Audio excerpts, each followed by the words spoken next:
A reflexão com base na palavra de Deus que eu quero aqui estar pensando, meditando com os irmãos é o seguinte: como ter a família nas mãos de Deus. O tema da campanha é minha família nas mãos de Deus. Mas o que é necessário, o que eu preciso fazer, o que eu devo fazer para que a minha família esteja nas mãos de Deus? Talvez você está nas mãos de Deus, talvez a sua família não. O que fazer? Está aqui no ensinamento, está aqui o manual, está aqui. A instrução está aqui. Só se perde se não andar por aqui. Mas não é fácil. Porque ter a família nas mãos de Deus, pastor Diógenes, nobre pastor, não é só desejar. Eu quero que a minha família esteja nas mãos de Deus. Não é só desejar. É Deus, desse jeito. Tem implicações, ações, atitudes, posturas, decisões sua, pessoal, no seu íntimo muitas vezes, que leva a mão de Deus se mover e alcançar a sua família. Talvez você entrou aqui nessa noite pensando que tudo está perdido. Não está nada. Meu Deus, está tudo sob controle.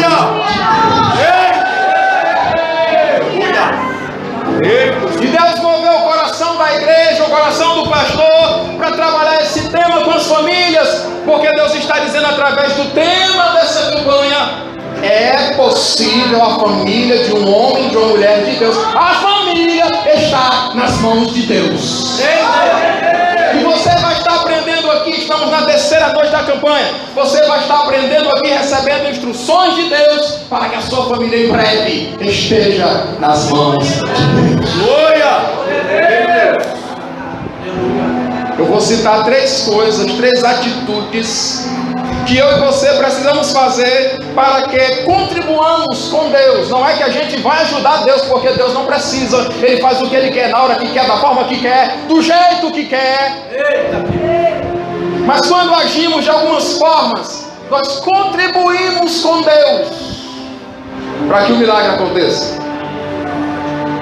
para que a bênção venha. Três coisas para que a nossa família esteja nas mãos de Deus. Primeiro, firme decisão de servir a Deus. Firme decisão de servir a Deus. Eu não vou falar tudo, existem várias coisas. Eu vou citar duas ou três. A primeira coisa para que a minha família esteja nas mãos de Deus e que é necessário eu fazer: a firme decisão de servir a Deus. Vamos partir aqui do texto básico da campanha. Josué capítulo 24, versículo 15. Josué está liderando o povo naquela campanha de tomar, de possuir a terra prometida. Deus disse: eu vou dar a vocês uma terra que manda leite e mel. Deus libertou o povo do cativeiro, da escravidão do Egito, e os levou e os introduziu na terra. Aí Deus disse: agora vocês vão ter que tomar a terra. Eu já dei.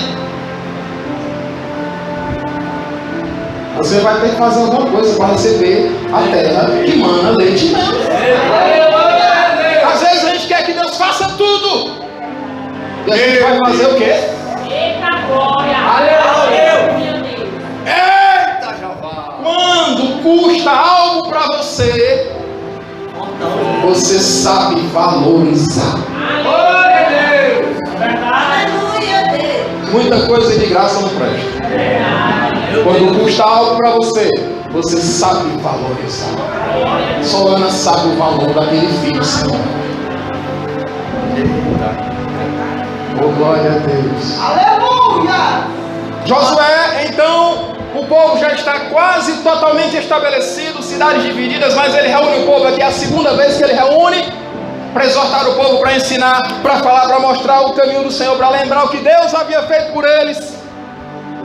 A Josué percebeu que algumas coisas já estavam dando errado. O povo começou a desobedecer a Deus, fazer aquilo que não agradava a Deus, inclusive se prostrar diante de alguns deuses. E aí Josué disse assim: olha, se parece para vocês mal servir ao Senhor, Porque, irmãos, para muita gente é mal servir a Deus. O camarada prefere uma cerveja, prefere farras, prefere noitadas, mas Deus não. Para alguns, servir a Deus é mal, é ruim. Não é algo bom. Para muitos, servir a Deus não é algo bom, é algo ruim. E Josué diz: olha, se para vocês servir a Deus parece algo mal, então escolham hoje a quem vocês vão servir. Deus não gosta de indecisão. Não existe para Deus esse negócio de estar em cima do muro. Ou você está com Deus ou está contra Ele. Ou você está com o céu ou você está com o inferno. Aleluia, Deus. Josué, põe um pouco na parede. Josué diz: se decidam. Hoje, se decidam. Se vocês vão servir os deuses dos cananeus lá da época de Abraão, da além do rio, também no Egito, ou se os deuses dos cananeus que vocês já estão começando a namorar e simpatizar. Porém, e o termo porém faz um contraste entre aquilo que é dito ou falado antes e aquilo que é dito ou falado depois. Porém, independentemente da atitude de vocês, da escolha de vocês, do que vocês vão escolher, porém, eu e a minha família, eu não estou só nesse negócio, eu e a minha família. Se a família de Josué não estivesse com ele seria decepcionado. Mas a família estava com ele, e ele disse: eu e a minha casa, eu e a minha família serviremos ao Senhor. Eu não quero saber qual a escolha de vocês, o que vocês vão fazer, a quem vocês vão servir. Para mim não interessa. Eu quero que vocês se decidam, porque eu já estou decidido. Vou servir a Deus, eu e a minha família. A primeira coisa que você precisa fazer para que a sua família esteja nas mãos de Deus é decidir firmemente servir a Deus. Isso conta, porque nos momentos de oração você vai estar pedindo a Deus pela família. Nos momentos em que você estiver em adoração na casa de Deus, muitas vezes o seu pensamento vai lá e passa pelos membros da sua família. Ah, Senhor, se eles estivessem aqui. Decisão.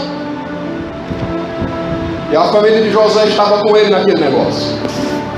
O verbo servir, no sentido comum e popular, significa prestar trabalho, prestar serviço. Fazer alguma obra, estar como escravo, estar como servo.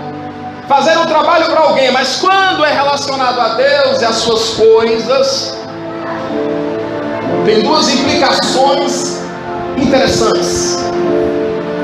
Primeiro, significa o serviço mesmo, no sentido literal, trabalho. A missionária Cleide disse aqui que trabalha de segunda a segunda, e se viesse mais um dia na semana, trabalharia mais esse dia. Trabalho em sentido literal, esforço.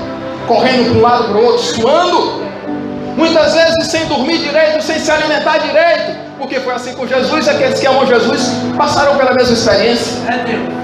Trabalho. E o próprio Jesus disse assim: olha, meu pai trabalha até agora. Meu Deus. Trabalho.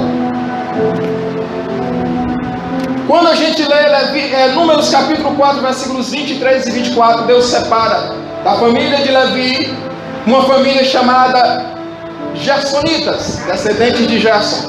É só um exemplo aqui. Versículos 23 e 24 de Números capítulo 4. Eles são designados para servir, e o serviço deles é carregar a tenda da congregação, é montar e desmontar. Já que o povo de Israel estava andando pelo deserto e fizeram isso 40 anos, paravam no lugar, armavam a tenda, o templo móvel. Era com eles esse trabalho de montar. Para sair e continuar caminhando pelo deserto, marchando, eles desmontavam o templo móvel. E na próxima parada eles montavam novamente. Serviço. Foi o serviço que Deus deu para eles. Então o verbo servir aqui implica em serviço mesmo. Mas a segunda implicação do verbo servir, e Josué usa aqui: eu e minha casa serviremos ao Senhor, é a implicação de adoração.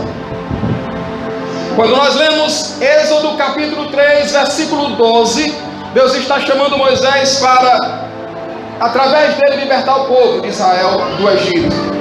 Deus está falando com ele no Monte Sinai, ou no Monte Horeb. E aí Deus disse: olha Moisés, eu vou te dar um sinal de que eu estou te enviando. Quando tu tirar o povo do Egito, tu vai passar por esse monte aqui, indo para Canaã. E aqui nesse monte, vocês me servirão. A linguagem de hoje, a NVI e a KJA diz: adorarão. O verbo servir está relacionado com trabalho e com adoração. Aleluia. Então servir, o verbo servir relacionado a Deus, implica em duas coisas: serviço, trabalho e adoração. Nós estamos aqui nessa noite servindo a Deus. Então todas as vezes que o verbo servir é relacionado a Deus, alguém está servindo a Deus, é a mesma coisa que dizer alguém está adorando a Deus ou prestando serviço para Deus. Não é um serviço seu, é um serviço para Deus. É por isso que muitas vezes Deus pune, Deus castiga, Deus permite queda de muita gente, porque acha que está cantando para si, para promover o nome, acha que está pregando para si, para promover o nome, e não é, é para Deus. Ou pelo menos deveria ser. Vamos correr o tempo, não espera. Firme decisão de servir a Deus. Elcana, os irmãos devem lembrar, 1 Samuel capítulo 1, todos os anos, versículo 3, todos os anos ele ia a Siló, com toda a sua família, para adorar a Deus. Servir a Deus em família, decisão. Jesus, os seus pais tinham esse costume, Lucas capítulo 2, versículo 41, todos os anos, os seus pais iam à festa da Páscoa em Jerusalém. Jesus nunca perdeu uma festa da Páscoa, nem como criança, como adolescente, nem muito menos como adulto, porque aprendeu com seus pais, ainda criança, que se deve ir constantemente à casa de Deus. Quando você tem a firme decisão, mãe, você pai, de servir a Deus, os seus filhos vão ver, eles terão que ver. O exemplo será dado. É verdade que muitas vezes o exemplo bom é dado, e na Bíblia tem vários exemplos disso, e os filhos não seguem os exemplos bons.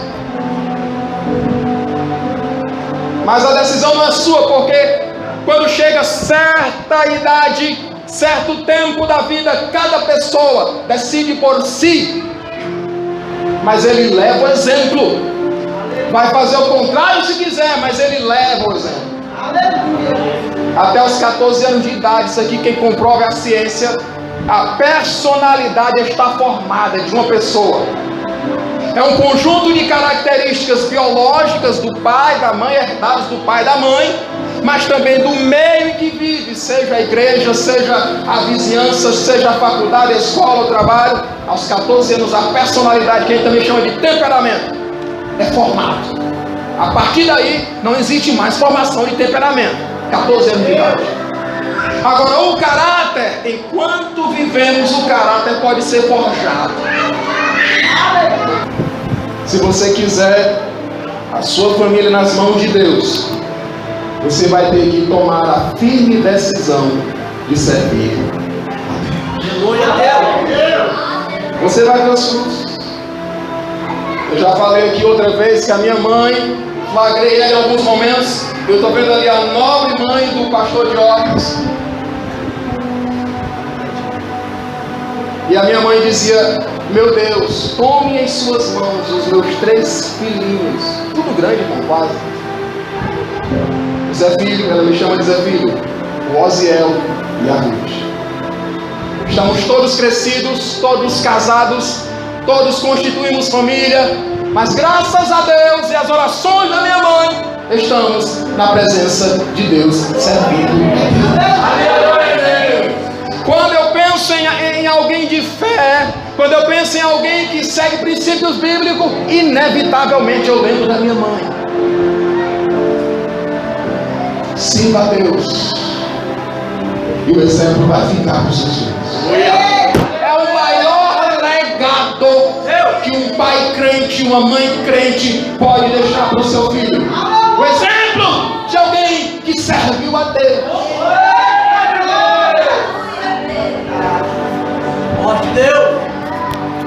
Oh, glória a Deus. A segunda coisa que eu e você precisamos fazer para ter a nossa família nas mãos de Deus é amar a Deus e a sua palavra. Podemos partir do texto de Deuteronômio capítulo 6, versículos 4 a 7. No versículo 4 a Bíblia diz: ouve Israel, é o Senhor Deus falando. O Senhor nosso Deus é o único Senhor. Ainda hoje essa aqui é a confissão pública de fé do povo hebreu. Ainda hoje é o Shema, confissão de fé dos hebreus. Versículo 5 a Bíblia diz, Deus dizendo: guardarás no teu coração todas as palavras que hoje te ordeno. Deus mandou guardar onde? Deus mandou guardar onde? Coração. Mas não é o órgão que bombeia o sangue. Coração dá a ideia de íntimo, de interior, envolve a concepção, a ideia de pensamento e sentimento.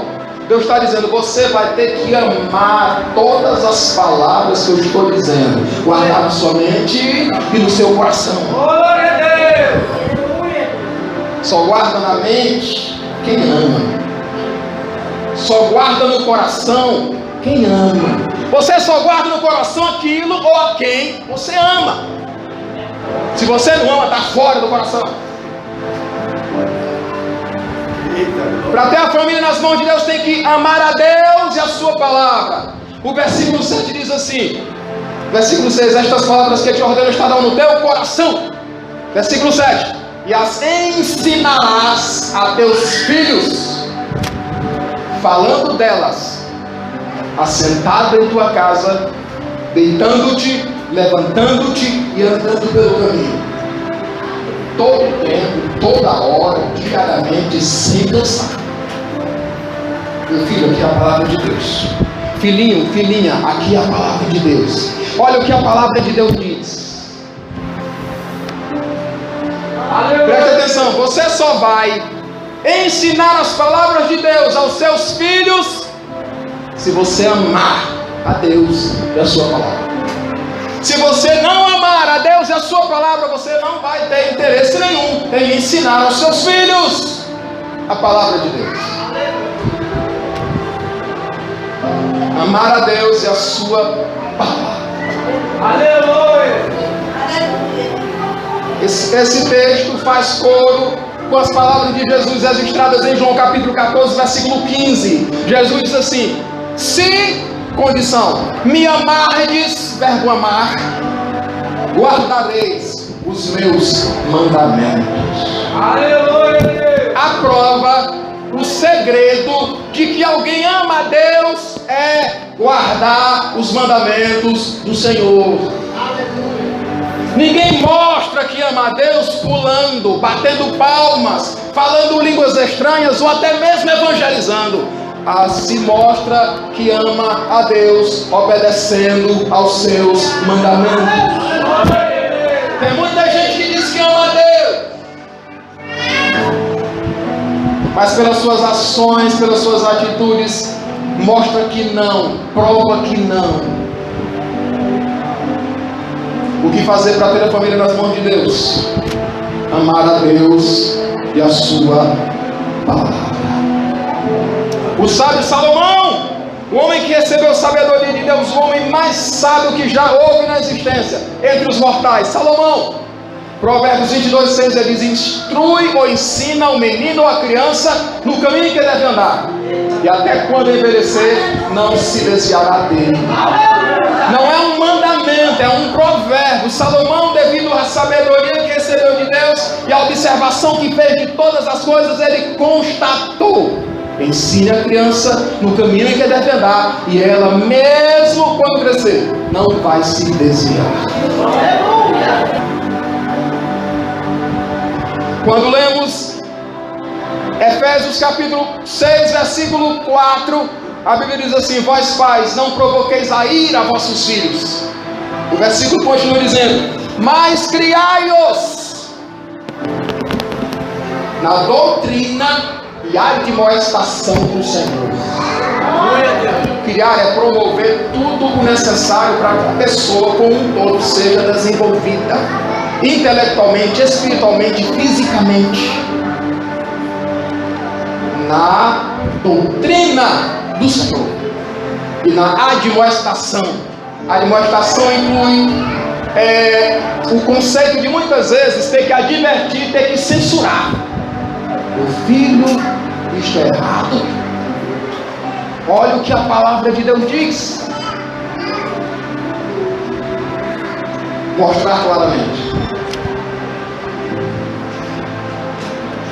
Amar a Deus e a sua palavra. Olhando na Bíblia Sagrada, a gente vê um exemplo de uma avó e de uma mãe. Quando lemos 2 Timóteo capítulo 1, versículo 5, Paulo está escrevendo para Timóteo, que era um jovem obreiro, aproximadamente 40 anos de idade ele tinha na época, e Paulo diz, 2 Timóteo capítulo 1, versículo 5, trazendo a memória ou lembrando-me, Paulo dizendo: eu estou lembrando, Timóteo, da fé não fingida que há em você, que existe em você, a qual habitou primeiro em tua avó Loide e em tua mãe Eunice, e tenho certeza de que também habita em ti. O exemplo de uma avó e de uma mãe, Loide e Eunice, avó e mãe de Timóteo, que tiveram uma fé não fingida e conseguiram passar por filho. E agora o filho é obreiro, líder de uma igreja, está instruindo outros, conduzindo outros para o caminho da salvação. E Timóteo diz, e Paulo diz: olha, Timóteo, você é um homem que serve a Deus de verdade, sem fingimento, sem mentira. A sua fé não é fingida. Eu estou lembrando aqui, Timóteo, que você aprendeu, que você herdou da sua avó e da sua mãe. Se você amar a Deus e a sua palavra, você vai repassar esse exemplo para o seu filho e para a sua filha. Os ricos relacionam seus filhos com os pais abastados. Ah, fulano e tal, ciclano é filho de Beltrano. Relaciona com a riqueza, com os bens, com as posses, com a posição social.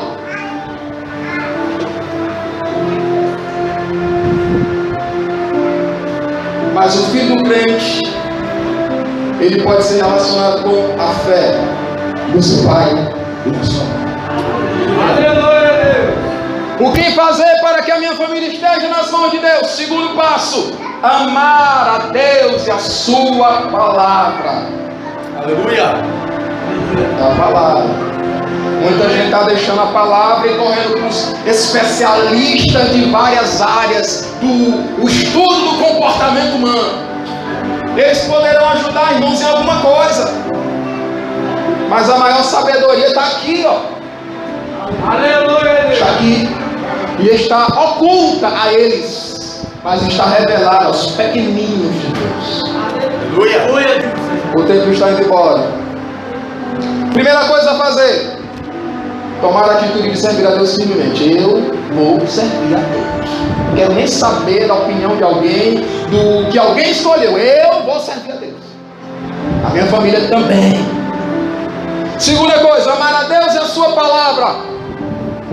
Terceiro, aqui a gente vai concluir: orar e interceder pelos seus filhos, pela sua família. Preste atenção, irmãos, que Deus está instruindo-nos nessa noite. Deus está dando instruções à sua igreja nessa noite.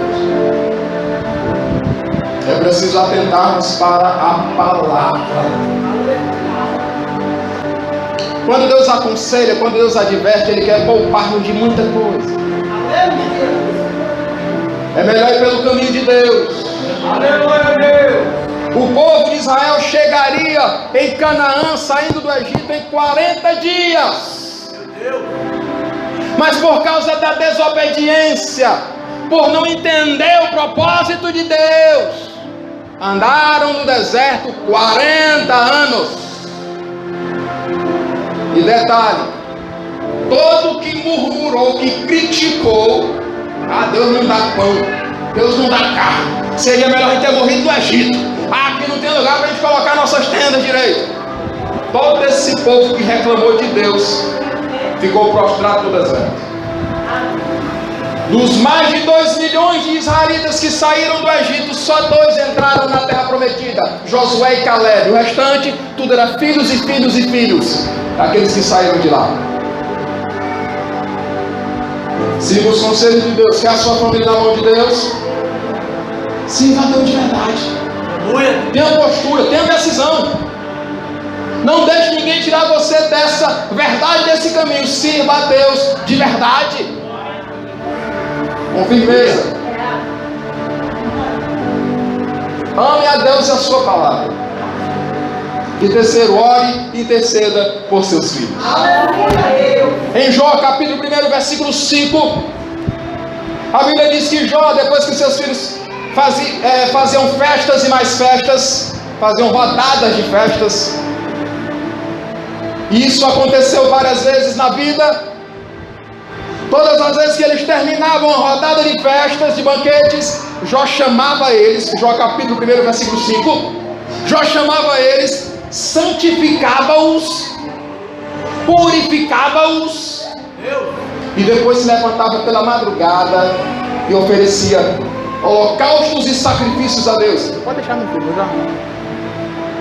Por cada um de seus filhos. Jó dizia assim: talvez os meus filhos chegaram a blasfemar de Deus, mesmo que seja no íntimo, lá no pensamento. E Jó oferecia holocaustos por cada um dos seus filhos. Irmão Pereira, mas os filhos de Jó morreram. Que adiantou ele orar, interceder? A morte deles visava um plano e um projeto maior de Deus na vida de Jó.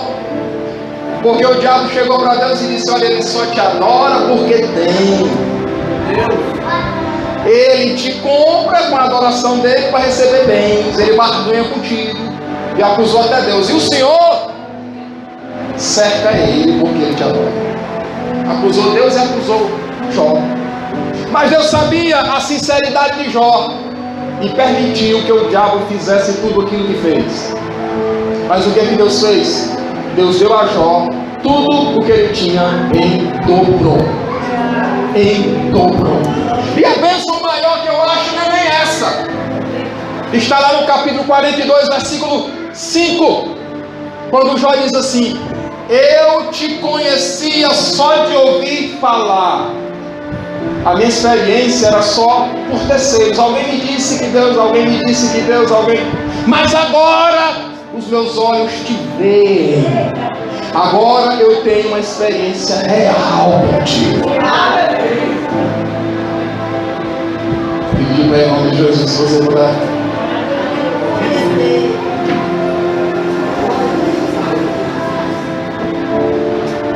Deus ouve orações. Aleluia.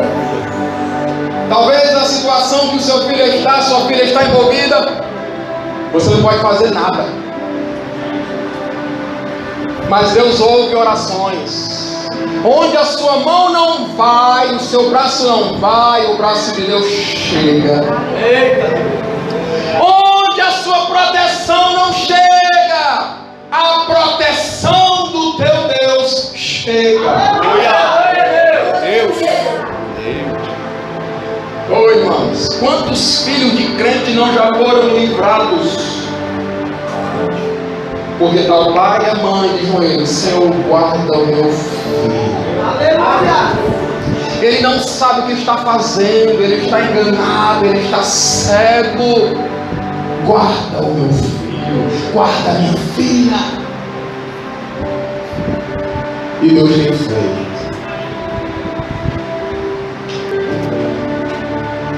E ainda tem gente que quer trocar essa intimidade.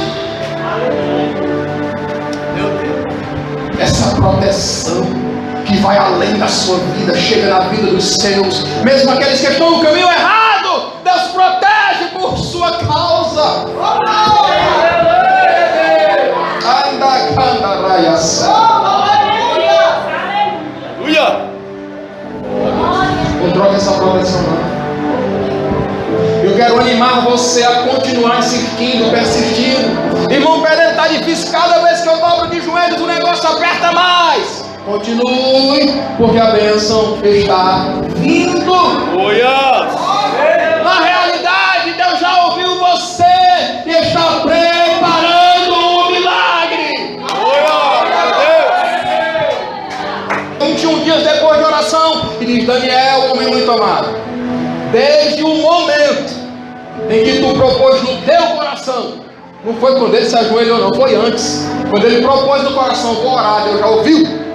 Deus ouviu as tuas palavras. A demora de 21 dias foi questão de batalha espiritual, mas Deus não deixa de mandar a resposta e a vitória chega.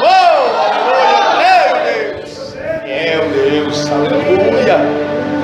Ai, a sério. Eita,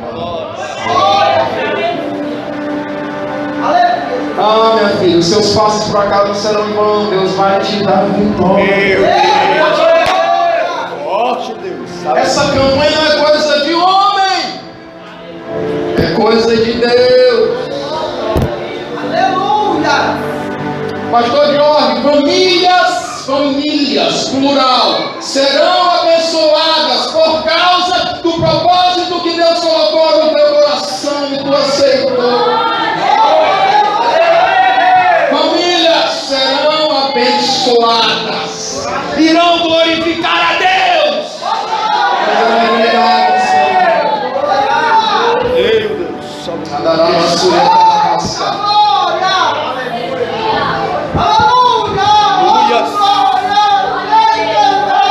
1 Pedro capítulo 3, versículo 12, a Bíblia diz: os olhos do Senhor estão atentos para o justo e para a sua oração.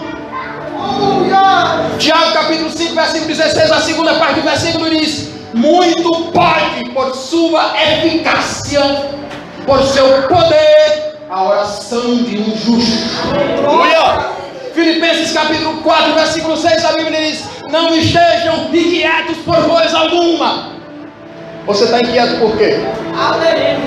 Antes as vossas petições e súplicas sejam levadas até diante de Deus com oração e ação de graças. Eita glória.